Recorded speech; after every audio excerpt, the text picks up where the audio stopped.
150 खाना चिट्ठी दिया कोफा डाके भोका दिया 150 खाना चिट्ठी दिया कोफा डाके भोका दिया अब तारा इससे शहीद करे है तो ये जिदर को चरण इमाम हुसैन शहीद वाला नानार उम्मतेर कारण इमाम हुसैन शहीद वाला नानार उम्मतेर कारण 150 खाना चिट्ठी दिया कोफा डाके धोखा दिया अब तारा इससे शहीद करे तो ये जिदर को चरण इमाम हुसैन शहीद वाला नानार उम्मतेर कारण इमाम हुसैन शहीद वाला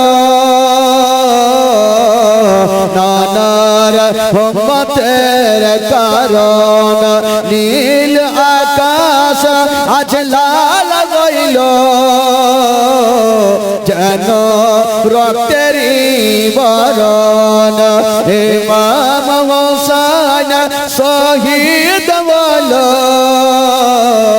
নানার উম্মতের কারণ ইমাম হুসাইন চিঠিগুলা নেওয়ার পর ভাবছেন যে না কুফার মানুষেরা আমাকে এত ভালোবাসে কারণ এখন চিঠি লিখতো জানতাম হয়তো ভালোবাসে না 150 খানা আমার নামে চিঠি তার মানে আমাকে সত্যিকারই তারা ভালোবাসে তবে ওনারা যখন আমাকে ভালোবাসা দিয়েছেন আমাকেও ভালোবাসা দিতে হবে কি করব আমি তাহলে এখনই কুফা শহর চলে যাব ইমাম হুসাইন যাওয়ার আগে আহলিয়াদেরকে সবাইকে ডাকলেন ওরে আমার আহলিয়ারা একটু আমার কাছে চলে আসো চলে আসলেন হুজুর কেন ডাকলেন বলুন হুজুর ইমাম হুসাইন বলছেন ওরে আমার আহলিয়ারা তোমরা আমাকে খুশি মনে বিদায় দাও সবাই চমকে গেল হুজুর আপনি তো কদিন হলো আপনি কি বলে মদিনা থেকে মক্কা আসলেন আবার হঠাৎ করে আপনি কোথায় যাবেন হুজুর ইমাম হোসেন বলছেন ওরা আমার আহলিয়ারা আমাকে এক্ষুনি কুফা শহর চলে যেতে হবে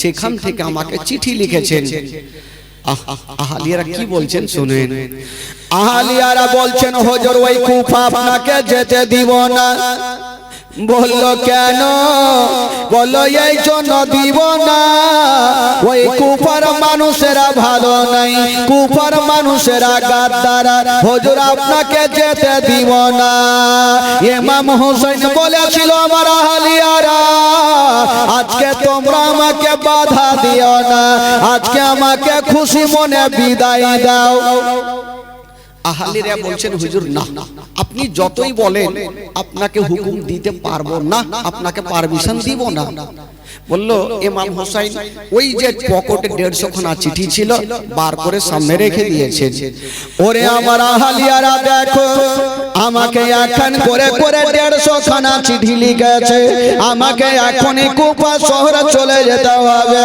আহলিয়ারা বলছেন হুজুর ওই কুফা আপনাকে যেতে দিব না বললো কেন দিবে না বলছেন হুজুর গো ওই কুফার মানুষেরা গাদ্দার ওই কুফার মানুষেরা বেওয়াফা সকাল বেলাতে রং হয় আলাদা আর বিকাল বেলাতে রং হয় আলাদা গিরগিটির মতো তাদের রংটা পরিবর্তন হয়ে যায় হুজুর আপনাকে যেতে দিব না বলছেন ওগো ফাতেমার বেটা হোসেন ওই কুফার মানুষেরা আপনার বাবা আলীকে ধোঁকা করে ডেকেছিল তারা শহীদ করে দিয়েছিল হুজুর আপনি যাবেন না ইমাম হোসেন বলেছিল ওরে আমার আহলিয়ারা আজকে যদি আমি কুফা শহরে না যাই তবে কুফার মানুষেরা কাল হাসরের মাঠে আমার নানার সামনে তারা বলবে আপনার নাতিকে ডেকেছিলাম, আপনার নাতি আসেনি।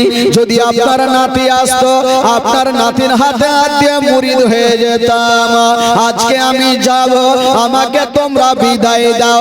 কুফার মানুষরা বলছেন হুজুর আপনি যখন মানবেন না আপনাকে শেষের সময় একটা কথা বলবো হুজুর। আচ্ছা বলো তোমরা কি বলবে?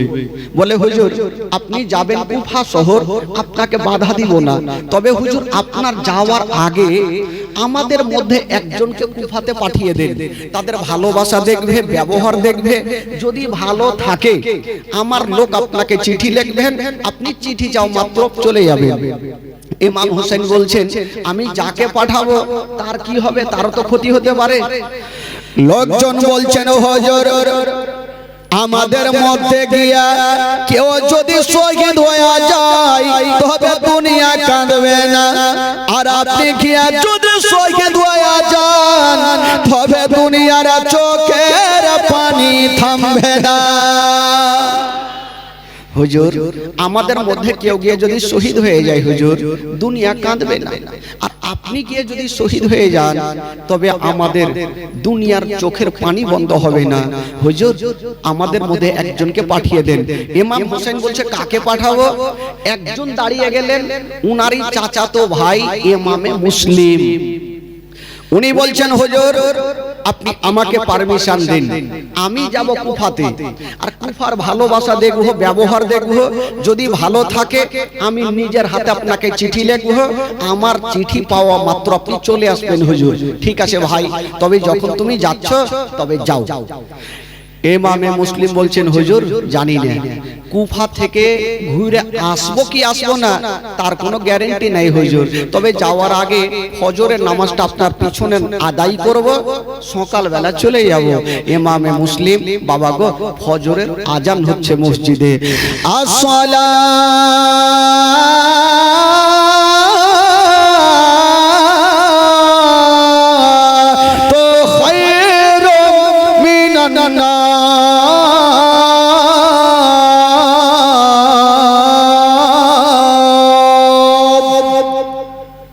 আজান হইল। ইমামে মুসলিমের ঘুম ভাঙলো, নামাজ আদায় করলেন। আহা শুনেন ভাই ঘটনা, এই ঘটনা সব থেকে মারাত্মক ঘটনা। ইমামে মুসলিম নামাজ পড়ার পর সামানপত্র গোছাচ্ছেন ভাই। উনারই দুটা বেটা যাদের বয়স বাবা গো 5 এবং 6 বছরের ছেলে, ছোট ছোট ছেলে, বাপের হাত ধরে বলছেন আব্বা আপনি সকাল সকাল সামান গোছাচ্ছেন, আপনি কোথায় যাবেন আব্বা? ইমামে মুসলিম বলছেন ওরে লাডলা দুলারা, ওরে কলেজার পাড়া, আমি যাব সেই কুফা শহরে বেটা। দোনো ছেলে বলছেন আব্বা গো আপনি যখন যাবেন আমাদেরকেও সাথে করে নিয়ে চলেন আব্বা, আমরাও সাথে করে যাব গো আব্বা। ইমামে মুসলিম বলেছিলেন ওরে বেটারা জানি না কুফার মানুষেরা কেমন আছে, গাদার আছে না ভালো আছে রে বেটা, ওরে লাডলা দুলারা আমি যাব বেটা, যদি বিপদে পড়ে যাই আমি পড়ব, কিন্তু তোমাদের বিপদ হতে দিব না।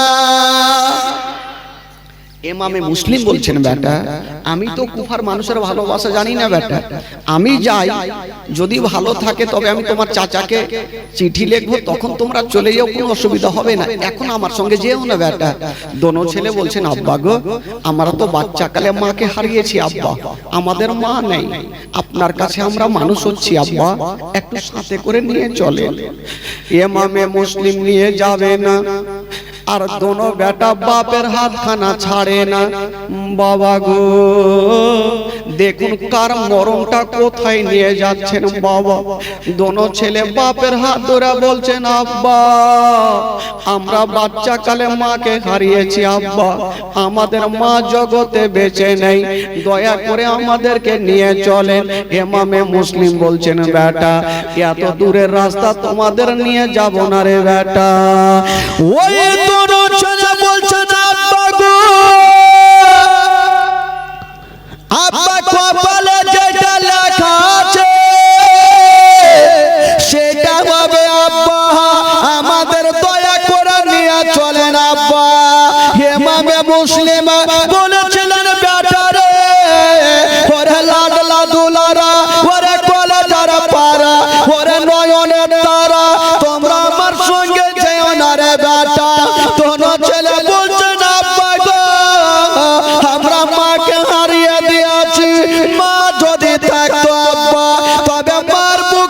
চোখে তাকাতাম আব্বা গো আপনার কোলে পিঠে হয়ে আমরা মানুষ হচ্ছি আব্বা আমাদের সাথে করে নিয়ে চলেন ইমামে মুসলিম বলেছিলেন বেটা রে আমি তোমাদের নিয়ে যাব না রে বেটা দোনো ছেলে দেখছেন আব্বাকে যদি বলি আমার আব্বা নিয়ে যাবে না তবে আমার আব্বা যদি একজন আমার আব্বাকে একজন যদি বলে দেয় তবে আমার আব্বা না করতে পারবে না কারণ আমার আব্বা এখন তো নিয়ে যাবে না যদি কে আমার চাচা হোসাইন যদি আমার আব্বাকে বলে দেয় তবে আমার আব্বা হয়তো নিয়ে যাবে বলছেন আব্বা গো আপনি নিয়ে যাবেন না আব্বা একটু আপনি দাঁড়ান আমরা 5 মিনিটের জন্য যাব আর আসবো হারে বেটা তোরা কোথায় যাবি আব্বা একটু দাঁড়ান তো দোনো বেটা গুটি গুটি পায়ে দৌড়াতে দৌড়াতে ইমাম হোসেনের সামনে গিয়ে দাঁড়িয়ে গেছেন হায়রে চাঁদের মতো চেহারা এত সুন্দর চেহারা চাচার হাত ধরেছেন চাচা চাচা গো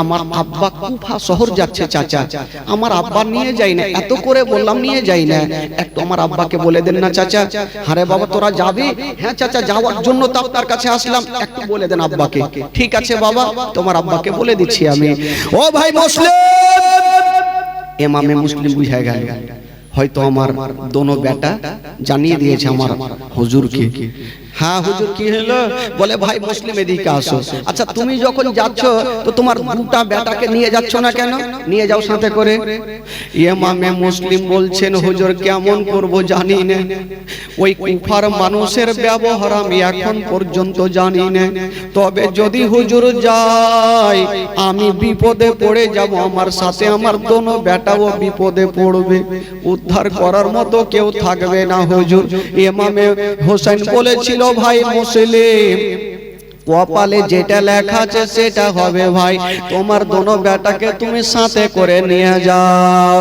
ইমামে মুসলিম বাবা আর না করতে পারলেন না দোনো বেটাকে বলছে না বেটা রে এসো রে বেটা এসো তোমাদের গোসল বানিয়ে দিরে বেটা ইমামে মুসলিম দোনো বেটাকে ধরে নিয়ে বাবা গোসল বানিয়ে দিচ্ছেন বন্ধুরা দোনো বেটাকে গোসল দিচ্ছেন বাবা কিন্তু ইমামে মুসলিমের চোখ দিয়ে ঝরঝর করে পানি জানি না আজকে আমাদের দোনো ছেলেকে গোসল বানিয়ে দিচ্ছি আল্লাহ মনে হচ্ছে আর কোনোদিন গোসল দিতে পাবো না শেষবারের মতো দোনো ছেলেকে গোসল বানিয়ে দিলেন বাবা যেমনই গোসল বানিয়ে দিয়েছেন বাবা ইমামে মুসলিম দোনো বেটাকে উটের উপরে চাপিয়ে নিল বাবা গো ওই মক্কাকে সালাম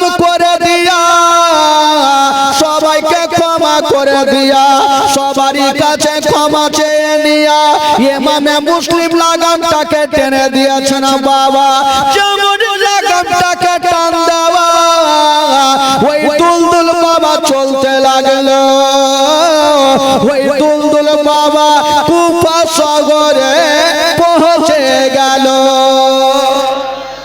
জোরে বলুন কুফা শহরে যেমনই যাওয়া কুফার মানুষেরা জানতে পারলো ইমাম হুসাইন আসেনি উনারই একজন চাচাতো ভাই ইমামে মুসলিম এসেছেন তবে ইনিও তো নবী বংশের ছেলে চলো আমরা তাকে স্বাগত জানাই সালাম জানাই কুফার মানুষেরা এক ঝাঁক দল মিলে সবাই এসে ইমামে মুসলিমকে সালাম জানিয়ে দিলেন ইমামে মুসলিম ভাবছেন হায় আল্লাহ কুফার মানুষের ব্যবহার এত ভালো আমি তো জানতাম না কিন্তু বেরাদার দোনো চাঁদের মতো ছেলে বাবা দুলদুলে বসেছিল মা কয়েকটা লোক আসিল আর দোনো বাচ্চাকে নামালো গালে মুখে চুমা খেয়ে নামালো যুবকেরা ধ্যান দেন আজকে যেই লোকগুলা ওই দোনো বাচ্চার গালে চুমা দিল গো একদিন ওই লোকগুলাই দোনো বাচ্চার গলাতে ছোরা চালালো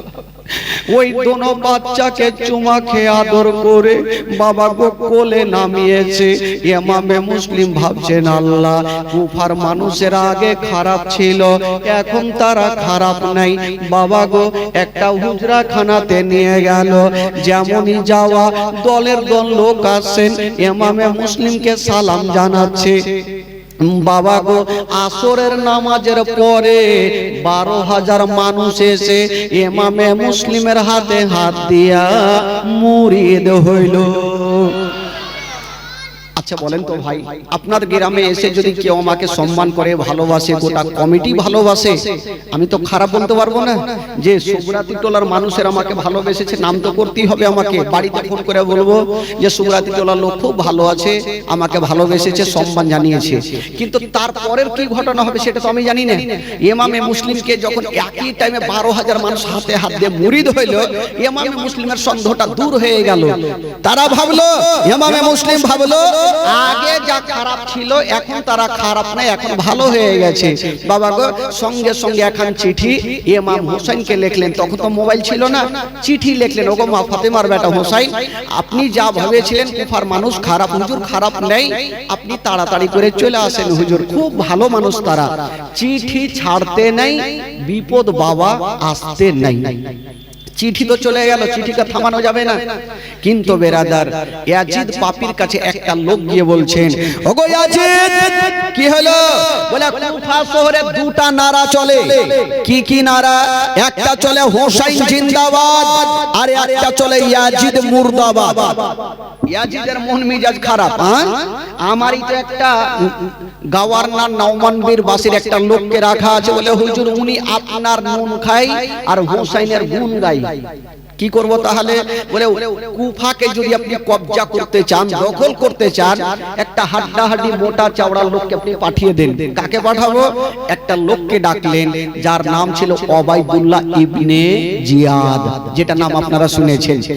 তাকে বলল, ওগো ওবাইদুল্লাহ ইবনে জিয়াদ, এক্ষুনি কুফাতে যাও, আর যারা ইমামে মুসলিমের হাতে হাত দিয়ে মুরিদ হয়েছে তাদেরকে জিন্দা জবাই করে দাও। ইমামে ওবাইদুল্লাহ ইবনে জিয়াদ ভাবলো ঠিক আছে যাই তাহলে। একখানা হাতে তরবারি নিয়ে সুন্দর করে পোশাক পরে, ওবাইদুল্লাহ ইবনে জিয়াদ একটু চালাক লোক, জানতো ইমামে মুসলিম চিঠি লিখেছে হোসেন যাবে, হোসেন যাওয়ার আগে আমি পৌঁছে যাব। ইমাম হোসেনের মতন পোশাক পরে বাবা গো ছদ্মবেশী সেজে রাতের অন্ধকারে রওনা দিয়ে দিল। চলে যাচ্ছেন বন্ধুরা, কিন্তু কুফার মানুষেরা জানে ইমামে মুসলিম ইমাম হোসেনকে চিঠি লিখেছে ইমাম হোসেন চলে আসিবে। তারা সকাল বেলাতে রাস্তাতে আসে, আবার বিকালে আসে, সকালে আসে বিকালে আসে। একদিনের ঘটনা বাবা গো, সন্ধ্যার টাইমে বাবা গো রাত্রি যখন হয়ে গেল, ওই ওবাইদুল্লাহ ইবনে জিয়াদ যেন কুফা শহরে ঢুকছে না বাবা। এবার কুফার মানুষেরা তারা ভাবলো হয়তো ইমামে মুসলিম চলে এসেছে, তারা গেল আর ওই কি বলে ওবাইদুল্লাহ ইবনে জিয়াদকে ইমাম হোসেন মনে করে সালাম জানালো। সালাম তো জানিয়েছে, ওবাইদুল্লাহ ইবনে জিয়াদ মনে ভাবছে ইনারা সালাম জানিয়েছে আমাকে জানায়নি, হোসেন মনে করে জানিয়েছে। এখন যদি আমি সালামের জবাবটা জোরে দিই তো বুঝে যাবে এটা ইমাম হোসেন নয়, এটা ওবাইদুল্লাহ ইবনে জিয়াদ। না কি করব? তো সালামের জবাবটা আস্তে করে দিলেন। তো কুফার মানুষেরা ভাবছেন হায় আল্লাহ, আমরা হোসেনকে এত জোরে সালাম দিলাম আর হুজুর আপনি করে আস্তে করে সালামের উত্তর দিলেন, আমাদের কি ভালোবাসেন না? আবার কিছু লোক বলছে হয়তো এত দূর থেকে এসে খাসতে গেছে, হতে পারে। তো যাকে উত্তর তো দিয়েছে, আস্তে দেখার জোরে দিয়েছে। তো এবার ইমাম হোসেন কি বলে ওবাইদুল্লাহ ইবনে জিয়াদকে নিয়ে যাচ্ছেন। ওবাইদুল্লাহ ইবনে জিয়াদ মুখ থেকে কাপড়টা সরাই নেন, আস্তে আস্তে তরবারি খানা নিয়ে যেতে যেতে একটা বাড়ির ছাদে উঠে গেল। আর বলো এই কুফার মানুষেরা মুখটা বাবা গো ওই পর্দাটা সরিয়ে দিয়া তরবারি নিয়ে উঠে গেছে। ও কুফার মানুষেরা, আমি যাকে তোমরা সালাম করেছো আমি ইমাম হোসেন, আমি হলাম মারজানের বেটা ওবাইদুল্লাহ ইবনে জিয়াদ এসে গেছি। একটা একটা করে বলো কে ইমামে মুসলিমের হাতে হাতে মুরিদ হয়েছো, একটাকে ও জিন্দা রাখবো না। তারা ভাবলো হায় আল্লাহ, আমরা হোসেন মনে করে সালাম করলাম, এটা তো ওবাইদুল্লাহ ইবনে জিয়াদ। দেখেন গিরগিটির বাচ্চা দেখেছেন আপনারা? গিরগিটি দেখেছেন? গিরগিটি বাড়িতে থাকে না? তো দেখবেন সকালবেলাতে রং হবে আলাদা, বিকাল হবে আলাদা। ওই রকম তারা যখন ওবায়দুল ইবনে যে তারওয়ারি নিয়ে দাঁড়িয়ে গেল, তো যত লোকজন ইমামে মুসলিমের হাতে 12,000 মানুষ মুরিদ হয়েছিল, একটা একটা করে সব মুরিদ ভাঙতে আরম্ভ করলো। এবার ওবায়দুল্লাহ ইবনে জিয়াদের সমস্ত লোককে কবজা করলো। ইমামে মুসলিম তখন কিন্তু সেই জায়গাতে ছিলেন না। ইমামে মুসলিম দোনো বেটাকে উনি যখন শুনতে পেলেন আমার দুশমন গোটা কুফা হয়ে গেল, দোনো বেটাকে কাজী সারহা বলে একটা লোকের নাম, উনি নবীর প্রেম মোহব্বত ছিল, ওই দোনো বেটাকে রাখলেন। চাচা গো হুজুর এক কাজ করেন, আমার যদি কিছু হয়ে যায় হুজুর, আমার দোনো বেটাকে আপনি একটু সহি সালামতে মদিনাতে পৌঁছে দিয়ে হুজুর, জানি না আমার দুশমন এখন কুফাতে হয়ে গেল। দোনো বাচ্চাকে রেখে দিলেন, আর ইমামে মুসলিম এক পা দুই পা করে হানির বাড়িতে পৌঁছে গেল। ওবায়দুল্লাহ ইবনে জিয়াদ বলছেন, ওরে কুফার মানুষেরা শুনো, ইমামে মুসলিম কোথায় আছে তোমরা খুঁজে বের করো। ইমামে মুসলিমকে জিন্দা রাখবো না, আর কেউ যদি বাড়িতে জায়গা দাও তার বাড়ি ঘরকে জ্বালিয়ে দেওয়া হবে, তার বাড়ি ঘরকে আগুন দিয়ে পুড়িয়ে দেওয়া হবে। ইমামে মুসলিমকে কেউ রাখবে না ভাই। ইমামে মুসলিম হানির বাড়িতে ছিল, হানিকে অবশেষে ধরা হইল, হানিকে জেলখানাতে বন্দী করা হইল। ইমামে মুসলিম কি যে মন হইল, হানির বাড়ি থেকে বেরিয়ে কুফার জুমা মসজিদে চলে আসলো। আহ সুবহানাল্লাহ। যেমনই জুমা মসজিদে এসেছেন বাবার নামাজ পড়ার জন্য, বন্ধুগণ ভাই শুনেন, একটু দিলটা ফেটে যাবে। জীবনী কাকে বলে শুনেন বাবা। ইমামে মুসলিম নামাজ আদায় করেছেন, আর 12,000 মানুষ ইমামে মুসলিমের পিছনে নামাজ পড়ছেন বাবা, জামাত চলছে। হঠাৎ করে ইমামে মুসলিম ডান দিকে সালাম ফিরিয়ে, বাম দিকে সালাম ফিরিয়ে যখন পিছনে ঘুরে দেখছেন বাবা, ওই 12,000 মানুষ যে নামাজ পড়তে ছিল একটাও লোক নাই, সবাই জামাত ভেঙে ভেঙে বাড়ি পালিয়ে গেছে। কেবল একটা লোক বসে বসে ওযু বানাচ্ছে। ইমামে মুসলিম ডাক দিচ্ছেন, চাচা গো আমার পিছনে 12,000 মানুষ নামাজ আদায় করছিল, তারা কোথায় গেল চাচা? বলছেন বেটা রে, আমিও চলে যেতাম, আমার জামাত ছুটে গেছে তার জন্য আমি আছি, নচেত আমিও থাকতাম না। বলছেন চাচা কেন? বলছেন বাবা রে, যখন তুমি নামাজ পড়াচ্ছিলে ওই ইয়াজিদের সৈন্যরা একটা লোক ঢোল দিয়ে যাচ্ছিল মসজিদের পাশ দিয়ে, আর বলছিল ইমামে মুসলিমকে যারা বাড়িতে জায়গা দিবে তার বাড়ি ঘর জ্বালিয়ে দেওয়া হবে। বাবা তুমি নবী বংশের ছেলে, নামাজের শেষে যদি কাউকে জিজ্ঞেস করো তোমার বাড়ি যাব না করতে পারবে না। তার জন্য হুজুর আপনার সঙ্গে দেখা না করার কারণে সবাই জামাত ছেড়ে ছেড়ে পালিয়ে গেছে। বাবা গো এই কথা শুনতে নাই ইমামে মুসলিমের চোখ দিয়ে যেন পানি থামলো। হায় রে ইমামে মুসলিম, বাবা গো রাতের অন্ধকারে ওই মসজিদ থেকে বেরিয়ে গেল রে বাবা। রাত্রি বেলা চলে যাচ্ছে না, রাস্তা ধরে হেঁটে হেঁটে চলে যাচ্ছে না, আর বলছেন ওরে কুফার মানুষেরা আমরা নিজে থেকে আসি নাই, তোরা চিঠি দিয়ে ডেকেছিলি, আরে ডেকে আমাদের সঙ্গে গাদ্দারি করছি রে। ওরে কুফার মানুষেরা আমরা তো নিজে থেকে আসি না, তোরাই তো ডেকেছিলিস, আর ডাকার পর তোরা দুশমন হয়ে গেলি। ইমামে মুসলিমকে তারওয়ারি নিয়ে খুঁজে বেড়াচ্ছে গলা আলাদা করার জন্য। ইমামে মুসলিম রাতের অন্ধকারে কোন দিকে যাবে? কুফাতে কেউ নাই ভাই, রাতের অন্ধকারে এক পা দুই পা করে চলে যাচ্ছেন। এই যুবক চিন্তা করেন, আমি মাওলানা তাফাজ্জুল যদিও কালিয়াচক থেকে এসেছি, আপনার এলাকায় যদি আমার সমস্ত গ্রামবাসী যদি দুশ্মনী হয়ে যায়, তারওয়ারি নিয়ে খুঁজে বেড়ায়, বলুন তো আমি কোথায় যাব? কতটা ভয়ঙ্কর লাগবে। ইমামে মুসলিম রাস্তা ধরেছেন, কাঁদছেন আর চলে যাচ্ছেন।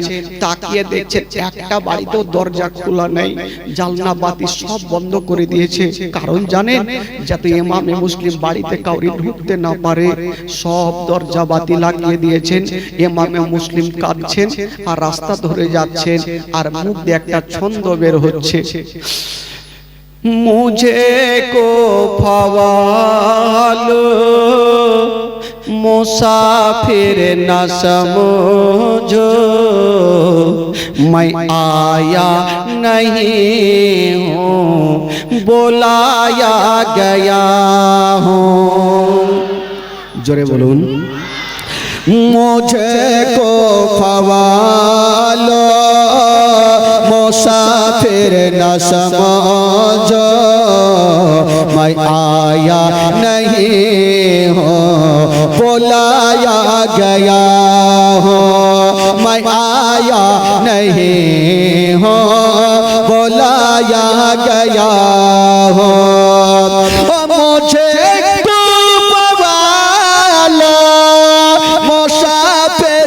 समझो, मैं आया नहीं हो, बुलाया गया हो।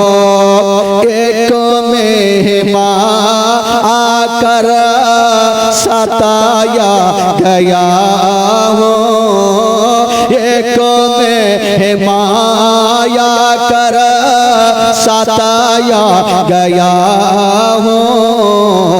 मैं रोया नहीं हूँ, रुलाया गया हो। मैं रोया नहीं हूँ, रुलाया गया हो। एक माया कर सताया गया हो, मैं रोया नहीं हूँ, रुलाया गया हो। मैं रोया नहीं हो, रुलाया गया हो। बेहसते बड़े में मका बन रहा है, बेहसते बड़े में मका बन रहा है। मैं पीड़ा नहीं हूँ, बसाया गया हूँ। जोरे बोलन, जोरे बोलन। मैं पीड़ा नहीं हूँ, बसाया गया हूँ। खीमा जलाया, सामन लुटाया, खीमा जलाया, सामन लुटाया। गुलशन को छोड़ा, गुलस्ता भी छोड़ा। ओ जुगरा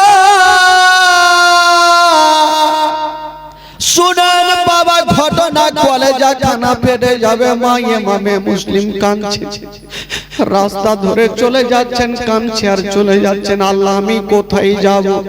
চতুর্দিকে তাকিয়ে দেখছেন বাবা কোনো বাড়ি ঘর খোলা নাই, কোনো জানলা দরওয়াজা খোলা নাই।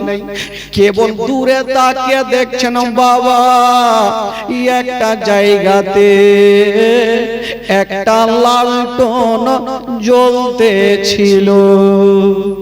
ইমামে মুসলিম ভাবছেন আল্লাহ ওই জায়গাতে লালটন জ্বলছে, একটু যাব আর রাতটায় একটু থাকার জন্য ভিক্ষা চাই। বাবা গো নবী বংশের ছেলে, ওই জায়গা লালটনটাকে লক্ষ্য করে বাবা চলে যাচ্ছে। যেমনই সেইখানে গিয়েছেন তাকিয়ে দেখছেন মা, সেইখানে একটা বয়স্ক মা লালটনের পাশে বসে বসে যেন রাস্তার দিকে তাকিয়ে আছে, আর চোখ দিয়ে যেন পানি ঝরছে। ইমামে মুসলিমকে চিনে না। ইমামে মুসলিম বলছেন মা গো, গোটা কুফাতে সবাই জানলা দরজা বাতি বন্ধ করে দিয়েছে মা, কিন্তু তুমি কেন বসে আছো মা? মেয়েটা বলছেন বাবা রে, আল্লাহ আমাকে কয়েক বছর পরে একটা সন্তান দিয়েছে। আমার সন্তান প্রত্যেক দিন সন্ধ্যাতে বাড়ি আসে। আজকে প্রায় রাত্রি হয়ে গেল, আমার বেটা বাড়ি আসে না।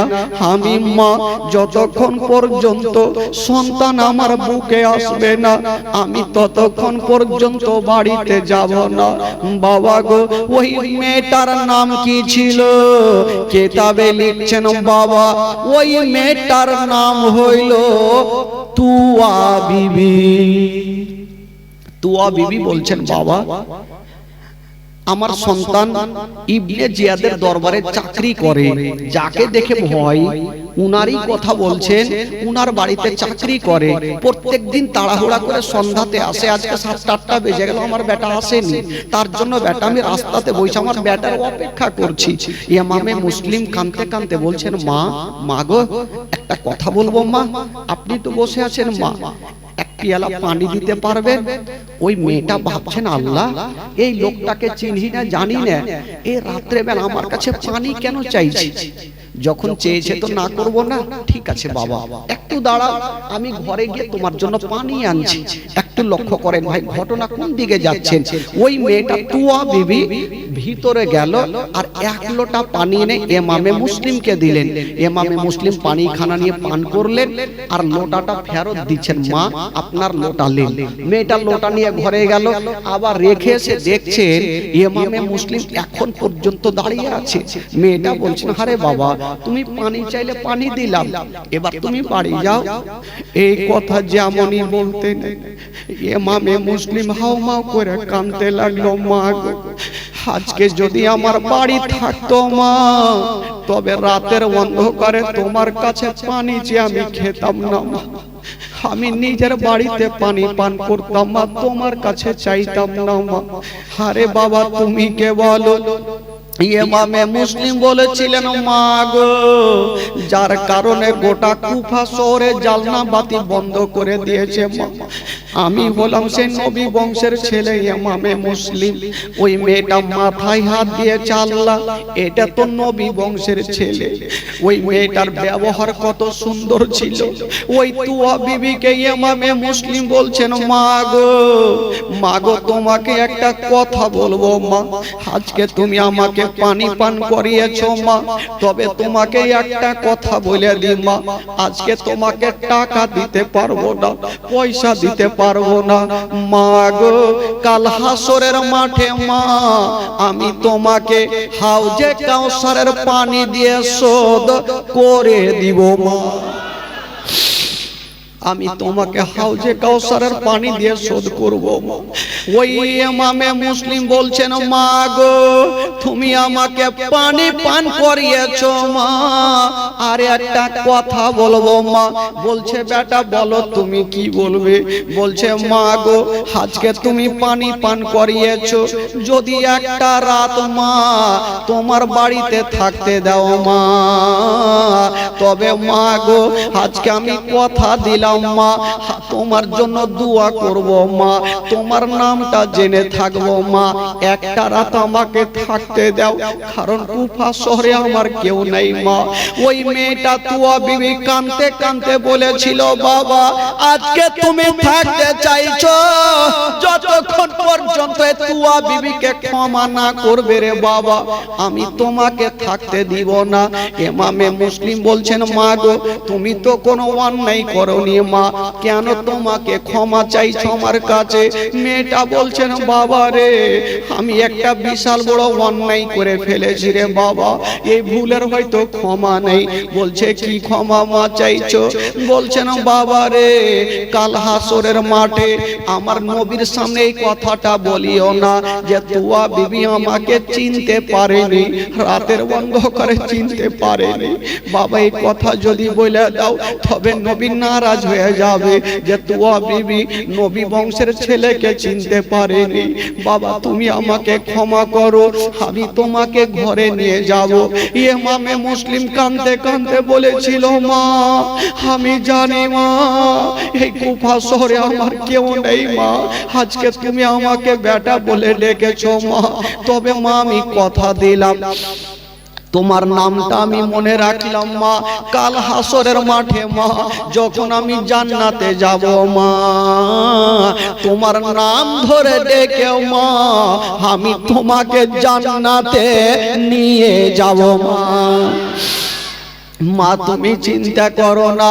ওই তুয়া বিবির সঙ্গে সঙ্গে ইমামে মুসলিমকে বলছেন, বাবা রে চলো তুমি আমার ঘরে চলো, আমি কথা দিলাম বাবা আমার ঘরে তোমাকে আদর যত্ন করব।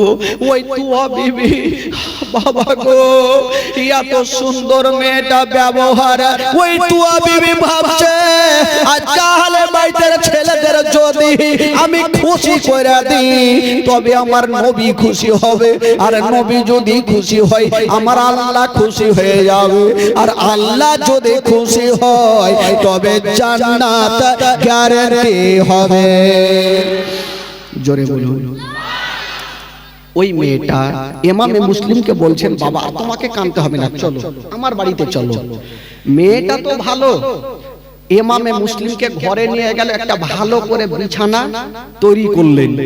কিন্তু বেরাদার একটু লক্ষ্য করছেন, মেয়েটার নাম হলো তুয়া বিবি, তার বেটার নাম হলো বেলাল। ওই বেলাল ইবনে জিয়াদের বাড়িতে চাকরি করে। উনি যখন ইমামে মুসলিম বলেছে, ইবনে জিয়াদ বলেছে ইমামে মুসলিমকে যে খুঁজে দিবে তাকে প্রচুর টাকা দিব, তো ওই বেলালও খোঁজার জন্য বেরিয়েছেন ইমামে মুসলিমকে। তো বেলাল সঙ্গে সঙ্গে বাড়ি ঢুকলো, বলছে মা গো তাড়াতাড়ি করে আমাকে খাবার দেন মা, আমি এখন ঘুমাবো, সকাল বেলাতে আমি তাড়াতাড়ি কাজে যাব। কেন রে বেটা, ইমামে মুসলিম এই গ্রামে আছে নাকি, তাকে খোঁজার জন্য বের হবো মা। মা ভাবছেন হায় আল্লাহ আমার বেটার মাথায় শয়তানি চেপে গেছে, নবী বংশের ছেলে তো আমার বাড়িতেই আছে, আল্লাহ যেন দেখতে না পায়। ইমামে মুসলিম একটা ভালো কি বলে ভিআইপি বিছানা দিয়েছেন, বাইরে থেকে সুন্দর করে লক করে রেখেছে, আমার বেটা যেন দেখতে না পায় আমার বাড়িতে নবী বংশের ছেলে আছে। তবে বেরাদারি ওই বেলাল আস্তে করে বিছানাতে শুয়ে গেছে, এখন পর্যন্ত ঘুমটা আসেনি।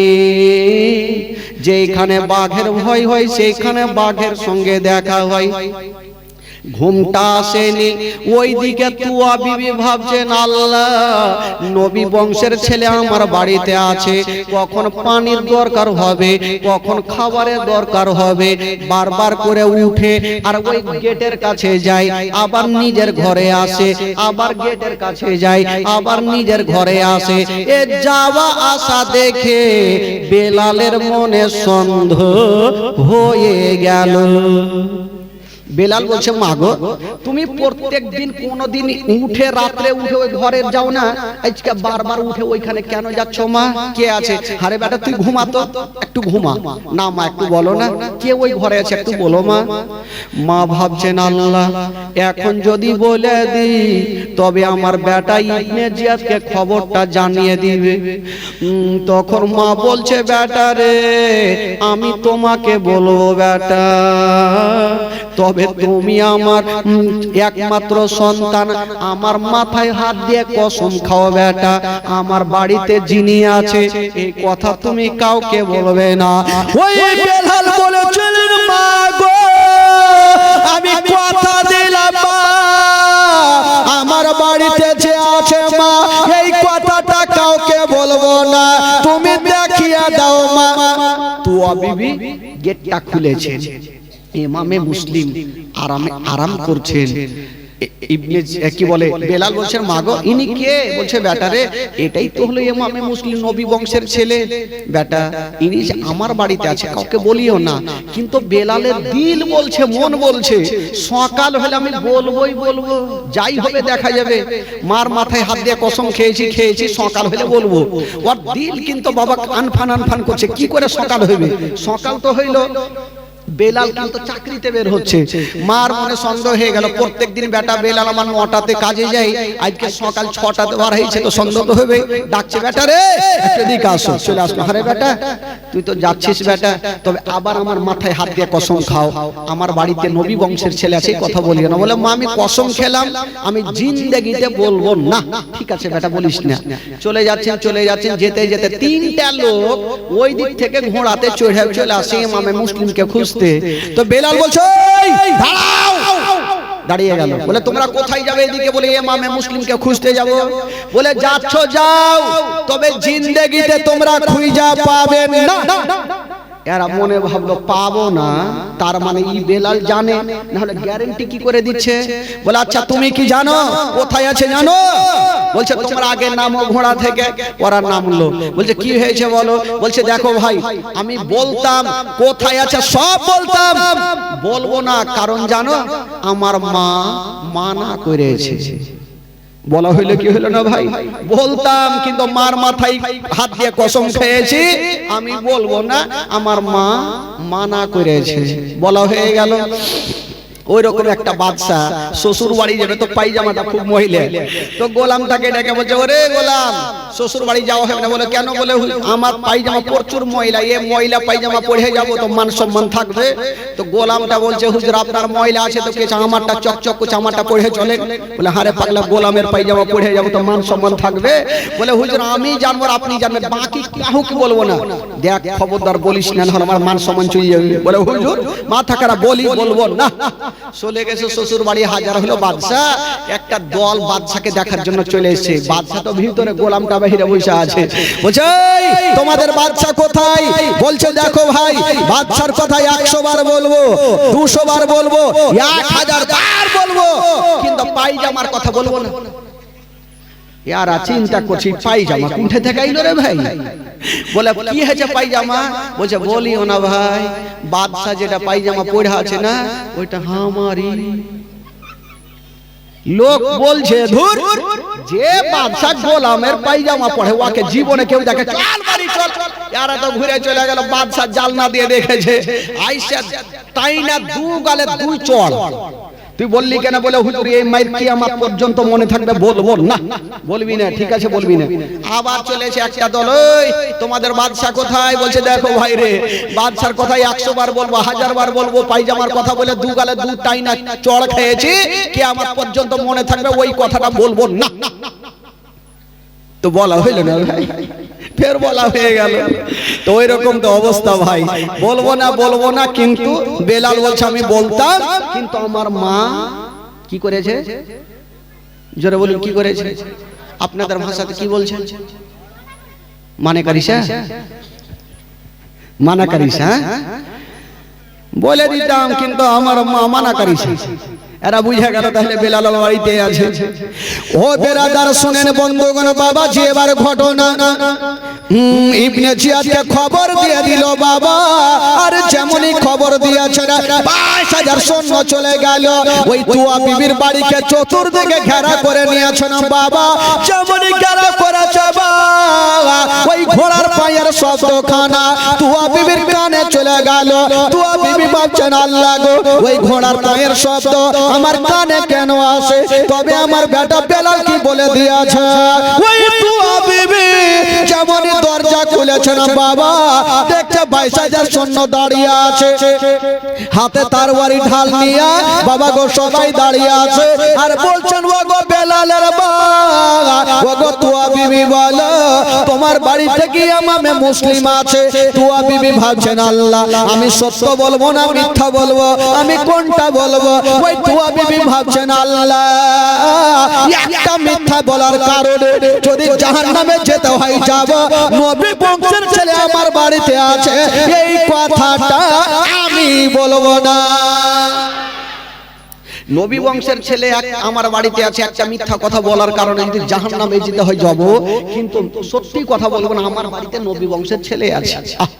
তুয়া বিবি যেমনই মিথ্যা কথা বলতে যাবে বাবা গো, যেমনই জবান থেকে মিথ্যা কথা বের করবে, ওইদিকে ইমামে মুসলিমের ঘুমটা ভেঙে গেল, তার বাড়ি হাতে নিয়েছেন বাবা, আর তুয়া বিবির সামনে চলে আসিল, মা গো তুমি আমাকে পানি পান করিয়ে মা, তোমার নাম জান্নাতে গ্যারান্টি হবে মা, তবে মা গো আমার কারণে মা তোমাকে মিথ্যা বলতে হবে না।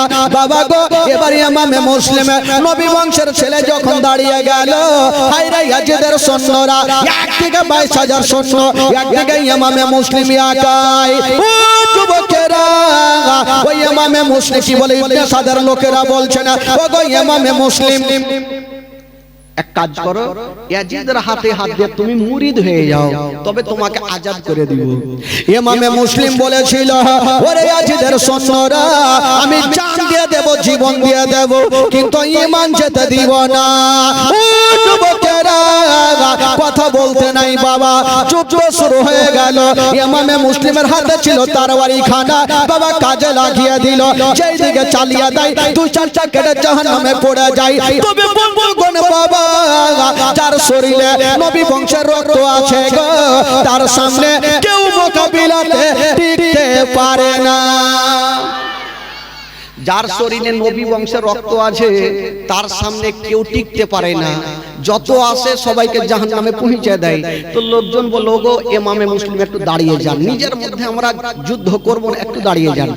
এক কাজ করেন, আপনি ইবনে জিয়াদের কাছে চলেন, ওখানে কি একটা বিচার হবে, যেটা রায় হবে আপনাকে মানতে হবে। বলে ঠিক আছে চলো। ইমামে মুসলিম যাওয়ার জন্য দুলদুলে চেপেছেন বাবা, কিন্তু বেরাদার, একটা লোক দুশমন দুরাচার পিছন থেকে গেল, আর ইমামে মুসলিমের তরবারি খানা বাবা পিছন থেকে টান দিয়ে দিল, তরবারি খানা নিয়ে নিল। যেমনই তরবারি খানা নিয়েছে, ইমামে মুসলিমের জবান থেকে বেরিয়ে গেল, ইন্না লিল্লাহি ওয়া ইন্না ইলাইহি রাজিউন। ওই লোকজন বলছেন, ওগো ইমামে মুসলিম, মানুষ যখন মারা যায় তখন এই দোয়াটা পড়ে, আপনি কেন এখন পড়লেন? ইমামে মুসলিম বলছে, শোনো গো, আমার তরবারি খানা যতক্ষণ আমার কাছে ছিল, আমার জান ছিল, তরবারি খানা নাই, তাহলে আমি আর বেশিক্ষণ বাঁচব না। ওই ইমামে মুসলিমকে বাবা নিয়ে যাওয়া হলো ইবনে সাদের কাছে। ইবনে সাদ বলল, ওগো ইমামে মুসলিম, এক কাজ করো, তুমি ইয়াজিদের হাতে হাতে মুরিদ হয়ে যাও। ইমামে মুসলিমের জবান থেকে একটা কথা বেরিয়েছিল, আরে গোলাম মানে মুস্তাফা, জান দেने से नहीं डरते, सर कट जाए रह जाए कोई परवाह नहीं करते। জোরে বলুন, আমি জান দিয়ে দেব, ইয়াজিদের হাতে ঈমান দিব না। এক কাজ করো, ইবনে সাদ বলল, এই ইমামে মুসলিমকে রাতের বেলাতে কিছু করব না, জেলে ভর্তি করে দাও, বন্দী করে দাও। রাতের অন্ধকারে ইমামে মুসলিমকে জেলখানাতে বন্দী করে দিয়েছেন বাবা। সুবহানাল্লাহ। যখন জেলখানায় বন্দী করে দেওয়া হইল, ইমামে মুসলিম জেলের মধ্যে বাবা গো, রাত্রি 12টায় জেলের মধ্যে নামাজ আদায় করবে। কিন্তু বেরাদার বন্ধুরা, ইমামে মুসলিম কাঁদছেন, আল্লাহ সকাল হইলে হয়তো আমার গলাটা আলাদা করে দিবে, কিন্তু আল্লাহ গো, আমার মরণের কোনো চিন্তা নাই। আমার দোনো বেটা যদি আমার ইন্তিকাল হয়ে যায়, আমার দোনো বেটা কেমন করে মদিনা যাবে? মা গো, ছোট ছোট ছেলের কথা শুনলে মা কলেজা পর্যন্ত ফেটে যাবে। ওই ইমামে মুসলিম দোনো বেটার কথা মনে পড়ে গেল। আল্লাহ, যার মা জগতে বেঁচে নাই, আমার বেটারা কাজী সারহার বাড়িতে আছে, আল্লাহ গো, যদি আমার কিছু হয়ে যায়, আমার দোনো বেটা কেমন করে মদিনা যাবে? যখন শুনতে পাবে তার আব্বা জগতে বেঁচে নেই, দোনো বেটা হয়তো হার্ট ফেল করে মারা যাবে। ওই ইমামে মুসলিম রাতের বেলাতে জেলের মধ্যে টুকরে টুকরে কাঁদছেন বাবা, শুধু সেটার জন্য না, হায়রে ইমামে মুসলিম শুধু দোনো বেটার জন্য কান্দে না, আরো কাঁদছে কেন? ওই যে ইমামে হোসেনকে চিঠিখানা লিখেছেন, ওই তার জন্য আরো কাঁদছেন। আল্লাহ জানি না, হুজুর যখন চিঠি পাবে তখন হুজুর চলে আসবে কুফাতে। আমার সঙ্গে যেমন বেওফা করলো, হুজুরের সঙ্গেও বেওফা করবে। ইমামে মুসলিম কাঁদতে কাঁদতে সারা রাত পার হয়ে গেল, জেলের মধ্যে ঘুমটা হয় না, কাঁদতে কাঁদতে সকাল হয়ে গেল। ইবনে সাদ অর্ডার দিল, যাও ইমামে মুসলিমকে ধরে আনো। নিয়ে আসা হইল, পেটে দানা নাই, পানি নাই। মা ইমামে মুসলিমকে বললো, এক কাজ করো, ইয়াজিদের হাতে হাত দিয়ে তুমি মুরিদ হয়ে যাও, তবে তোমাকে ছেড়ে দিব। ইমামে মুসলিমের কেমন মোহব্বত ভালোবাসা ছিল, বলছে আমি জান দিয়ে দেব, কিন্তু ঈমান দিব না। ইবনে সাদ অর্ডার করলো, যাও। একটা জল্লাদকে বলছে, যাও ইমামে মুসলিমকে পাড়ার ছাদের উপরে নিয়ে যাও, আর গলাটাকে আলাদা করে দাও। নিয়ে গেল, পাড়ার ছাদে চাপিয়েছে। বাবা ইমামে মুসলিমকে বললো, এক কাজ করো, এবার তুমি তৈরি হয়ে যাও, এক্ষুনি তার ওয়ারি চালাবো। ইমামে মুসলিম একবার ওপর দিকে দেখছেন বাবা, আর বলছেন, আল্লাহ আমার মরণের কোনো ভয় নাই আল্লাহ, কিন্তু যার বাপ নাই ওই সন্তান সারা জীবনের মতো ইয়াতীম হয়ে যাবে। আল্লাহ গো, আমি তো দুনিয়া থেকে বিদায় নিয়ে চলে যাব, আমার দোনো বেটা কেমন করে মদিনা যাবে, আমি মদিনা যেতে পারলাম না, আমার দোনো বেটা কেমন করে যাবে আল্লাহ। ইমামে মুসলিম যেন কাঁদছে, আর তরবারি নিয়ে দুশমন দাঁড়িয়ে আছে। অর্ডার হয়ে গেল, বাবা গো এত জোরে তরবারি চালালো মা, ওই তরবারি খানা ইমামে মুসলিমের গলাতে পড়ে গেছে। একদিকে মাথা গেল, একদিকে বডি গেল। সকলে পড়ুন, ইন্না লিল্লাহি ওয়া ইন্না ইলাইহি রাজিউন। ইমামে মুসলিম দুনিয়াটা ছেড়ে বিদায় নিয়ে গেল। এবার বেরাদার ইবনে সাদ কত খুশি হইল।